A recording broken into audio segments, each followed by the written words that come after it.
ये क्या हो रहा है? होली पर जगन्नाथ जी अपना रथ किसी को क्यों नहीं खींचने दे रहे हैं? पूरी नगरी होली के रंग में डूबी हुई थी। गलियों में गुलाल उड़ रहा था। बच्चे पिचकारी लेकर दौड़ रहे थे। हर घर से हंसी की आवाजें आ रही थी। लेकिन मंदिर के सिंहद्वार के पास एक कोने में एक बूढ़ा भक्त चुपचाप बैठा था। उसका नाम था भोला राम। चेहरे पर झुर्रियां, कपड़े साधारण और हाथ में एक छोटी सी पोटली। लोग आते, उसे रंग लगा जाते, हंसते हुए कहते, अरे बाबा होली है, थोड़ा मुस्कुरा भी लो। लेकिन भोला राम की आंखें सिर्फ मंदिर के दरवाजे पर टिकी थी। वो धीरे से बुदबुदाया, ये सब रंग 2 दिन में उतर जाएंगे। मुझे तो वो रंग चाहिए जो जन्म जन्मांतर तक ना छूटे। उसने अपनी पोटली खोली। उसमें ना महंगा गुलाल था, न मिठाई, न पिचकारी, बस एक छोटी सी तुलसी माला और चुटकी भर गुलाल।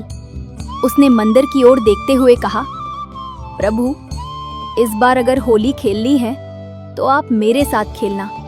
मुझे दुनिया का रंग नहीं चाहिए, मुझे आपका रंग चाहिए। उसी क्षण मंदिर के भीतर विराजमान प्रभु के अधरों पर हल्की सी मुस्कान तैर गई, जैसे किसी ने दिल से पुकारा हो और पुकार सुनी भी गई हो। किसी को पता नहीं था कि इस होली पर रंग तो उड़ेंगे, लेकिन सबसे पहले रंगेगा एक भक्त का भाग्य। भोला राम उसी तरह मंदिर के बाहर बैठा रहा। दोपहर चढ़ आई, सूरज सिर पर था और रंग खेलते खेलते लोग थक कर घर लौटने लगे। तभी वहां से गांव के कुछ शरारती युवक गुजरे। उनमें से एक ने भोला राम की पोटली देख ली। हंसते हुए बोला, अरे बाबा, क्या छुपा रखा है? जरूर कोई खास रंग होगा। और बिना पूछे उसने पोटली छीन ली। भोला राम घबराया, बेटा वो मत खोलो। लेकिन तब तक देर हो चुकी थी। पोटली जमीन पर उलट दी गई। चुटकी भर गुलाल धूल में मिल गया। तुलसी माला की डोरी टूटकर मनकों में बिखर गई। युवक ठहाका मारकर हंस पड़े, लो बाबा, अब खेलो अपनी खास होली। कुछ पल के लिए भोला राम की आंखों में आंसू आ गए। हाथ कांपते हुए जमीन से तुलसी के मनके उठाने लगे। गुलाल तो धूल में मिल चुका था। उसने आसमान की तरफ देखा। प्रभु, ये कैसी होली है? मैंने तो आपसे रंग मांगा था और आपने तो मेरा रंग ही छीन लिया। आसपास खड़े लोग तमाशा देखते रहे। किसी ने मनके उठाने में मदद नहीं की। भोला राम ने धीरे से एक एक मनका समेटा, टूटी डोरी को अपनी धोती के कोने में बांधा और फिर से मंदिर की ओर देखने लगा। चेहरे पर दर्द था, लेकिन शिकायत नहीं। वो बोला, ठीक है प्रभु, अगर ये आपकी पहली चाल थी तो मैं भी देखता हूँ मेरा भरोसा कब तक परखते हो। उसी समय मंदिर के भीतर दीपक की लौ अचानक तेज लहराई, जैसे किसी ने कहा हो, अभी तो शुरुआत है भोला राम। शाम ढलने लगी। मंदिर में होली का विशेष भोग लगने वाला था। शहर के अमीर सेठ, बड़े व्यापारी, पंडा पुजारी सब अपने अपने थाल में महंगा गुलाल, चांदी की पिचकारी और केसर मिले रंग लेकर अंदर जा रहे थे। हर कोई चाहता था कि इस बार सबसे पहले वही प्रभु को रंग लगाए। भोला राम अभी भी बाहर बैठा था, हाथ में टूटी तुलसी माला और आंखों में इंतजार। तभी एक सेठ जी बाहर निकले। उन्होंने भोला राम को देखा और हंसकर बोले, बाबा, अंदर क्यों नहीं आते? या रंग खरीदने के पैसे नहीं बचे? आसपास खड़े लोग मुस्कुरा दिए। भोला राम शांत स्वर में बोला, सेठ जी, रंग तो बहुत हैं आपके पास, पर क्या मन भी रंगा है? सेठ का चेहरा थोड़ा तमतमा गया। बोले, अरे भगवान को भी तो अच्छे रंग पसंद आते हैं। ये सूखा सा चुटकी भर गुलाल लेकर क्या होगा? भोला राम ने मंदिर की ओर देखा और कहा, प्रभु को रंग नहीं, भाव चाहिए। इतना सुनना था कि मंदिर के अंदर से अचानक एक हलचल मची। जो रंग से भरे थाल भीतर रखे थे, उनमें से कुछ गिर गए। केसर मिला पानी फर्श पर बह निकला। पुजारी चौंक गए, अरे ये क्या हुआ? उधर भोला राम के चेहरे पर हल्की सी मुस्कान आई। उसने धीरे से कहा, लगता है प्रभु को आज कोई और रंग पसंद है। लोगों के मन में सवाल उठने लगे, क्या सच में भगवान को बाहरी रंग नहीं, भीतर का भाव चाहिए? और तभी मंदिर के अंदर से शंख की ध्वनि गूंजी। कुछ अलग, कुछ असाधारण, जैसे संकेत मिल गया हो। असली होली अभी बाकी है। शंखनाद के बाद मंदिर के मुख्य पुजारी बाहर आए। उनके चेहरे पर आश्चर्य था। उन्होंने ऊंची आवाज में कहा, आज एक विचित्र बात हुई है। महाप्रभु के श्रीमुख पर जो गुलाल चढ़ाया गया था वो टिक ही नहीं रहा, जैसे कोई अदृश्य हाथ उसे हटा दे रहा हो। भीड़ में खुसर पुसर शुरू हो गई। सेठ लोग एक दूसरे का मुंह देखने लगे। किसी ने कहा, शायद विधि में त्रुटि हो गई होगी। किसी ने कहा, शायद रंग शुद्ध नहीं था। भोला राम चुपचाप सुन रहा था। तभी एक छोटा सा बालक फटे कपड़ों में भीड़ को चीरता हुआ आया। उसके हाथ में मिट्टी से सना हुआ थोड़ा सा गुलाल था। वो सीधे भोला राम के पास आकर बोला, बाबा, आप रो रहे थे ना? ये लो, मेरे पास बस इतना ही है। भोला राम ने उसे देखा। बालक की आंखों में अजीब सी चमक थी, जैसे गहराई में कोई अनंत आकाश छुपा हो। उसने मुस्कुराकर पूछा, बेटा, ये रंग कहाँ से लाए? बालक बोला, जहाँ सच्चा भाव होता है वहाँ रंग खुद बन जाता है। ये कहकर उसने वो थोड़ा सा गुलाल भोला राम की हथेली पर रख दिया और बिना कुछ बोले मंदिर की सीढ़ियों की ओर बढ़ गया। भीड़ हंस पड़ी। अरे, ये बच्चा भी अंदर जाएगा क्या? लेकिन जैसे ही वो बालक मंदिर के द्वार तक पहुंचा, अचानक हवा का तेज झोंका आया। मंदिर की घंटियां अपने आप बज उठीं।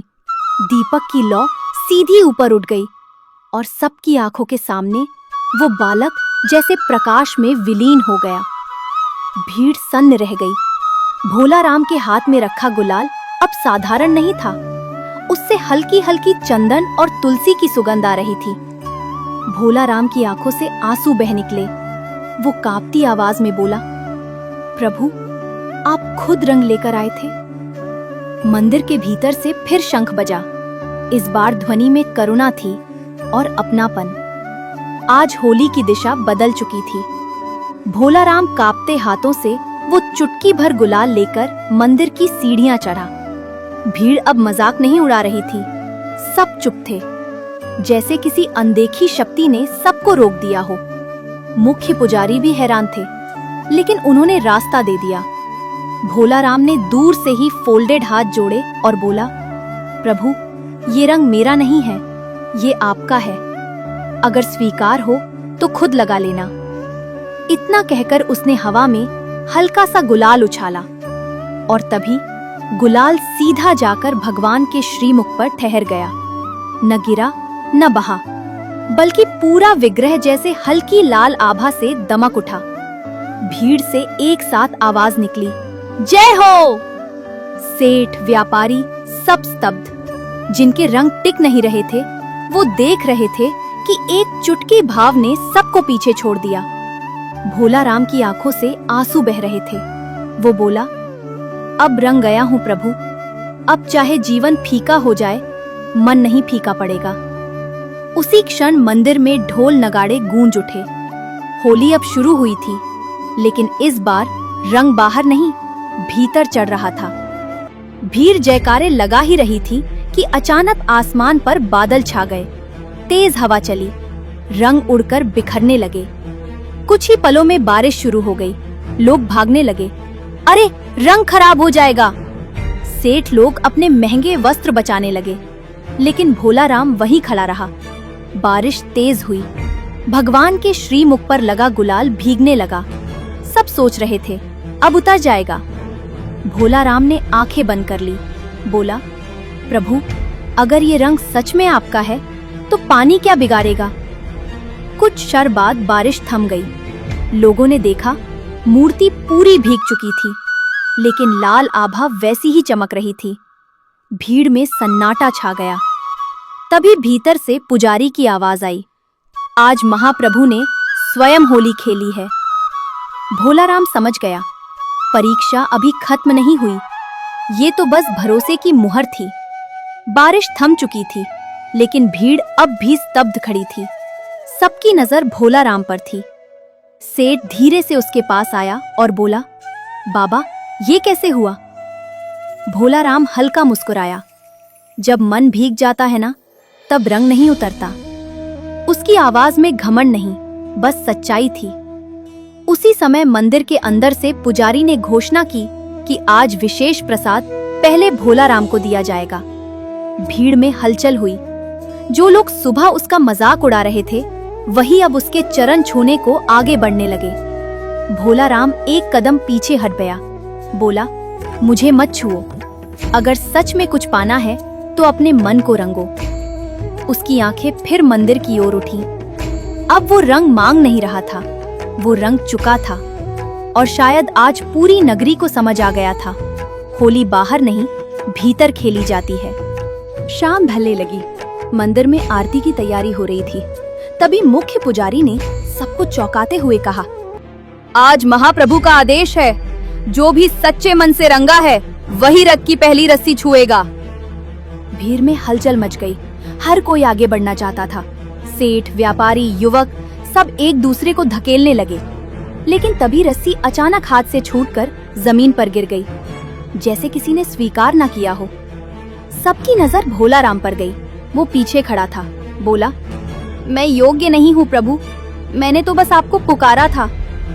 पुजारी ने इशारा किया। भोला राम धीरे धीरे आगे बढ़ा, कांपते हाथों से रस्सी को छुआ और उसी क्षण घंटियां अपने आप बज उठी। रथ हल्का सा आगे सरक गया। भीड़ से गूंज उठा, जय जगन्नाथ। आज किसी ने रथ नहीं खींचा था, रथ खुद चल पड़ा था। रथ के हल्के से आगे बढ़ते ही पूरी नगरी जय जगन्नाथ के जयकारों से गूंज उठी। लोगों की आंखों में आंसू थे। सेठ, पुजारी, युवक सबके चेहरे बदल चुके थे। अब वहां प्रतिस्पर्धा नहीं थी, केवल भक्ति थी। भोला राम रस्सी पकड़े खड़ा था, लेकिन उसका ध्यान रथ पर नहीं, भगवान के श्रीमुख पर था। उसे लगा जैसे प्रभु मुस्कुरा कर कह रहे हों, देखा, मैंने कहा था ना, मैं खुद रंग दूंगा। धीरे धीरे रथ आगे बढ़ने लगा और लोग उसके पीछे पीछे चल पड़े। रास्ते में उड़ता हुआ गुलाल अब पहले जैसा नहीं था। हर कोई रंग लगा रहा था, लेकिन इस बार मजाक में नहीं, प्रेम से। भोला राम की आंखें बंद थीं।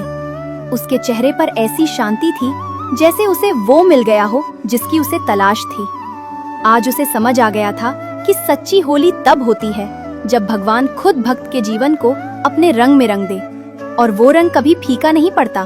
अगर आपको यह कथा अच्छी लगी हो तो इसे अपने परिवार और दोस्तों के साथ जरूर साझा करें। और याद रखिए, इस होली बाहर नहीं, अपने मन को रंगिए। जय जगन्नाथ। जगन्नाथ ज्ञान लोक चैनल अगर आपको अच्छा लगा हो तो सब्सक्राइब जरूर करके जाना और जय जगन्नाथ कमेंट में लिख कर जाना।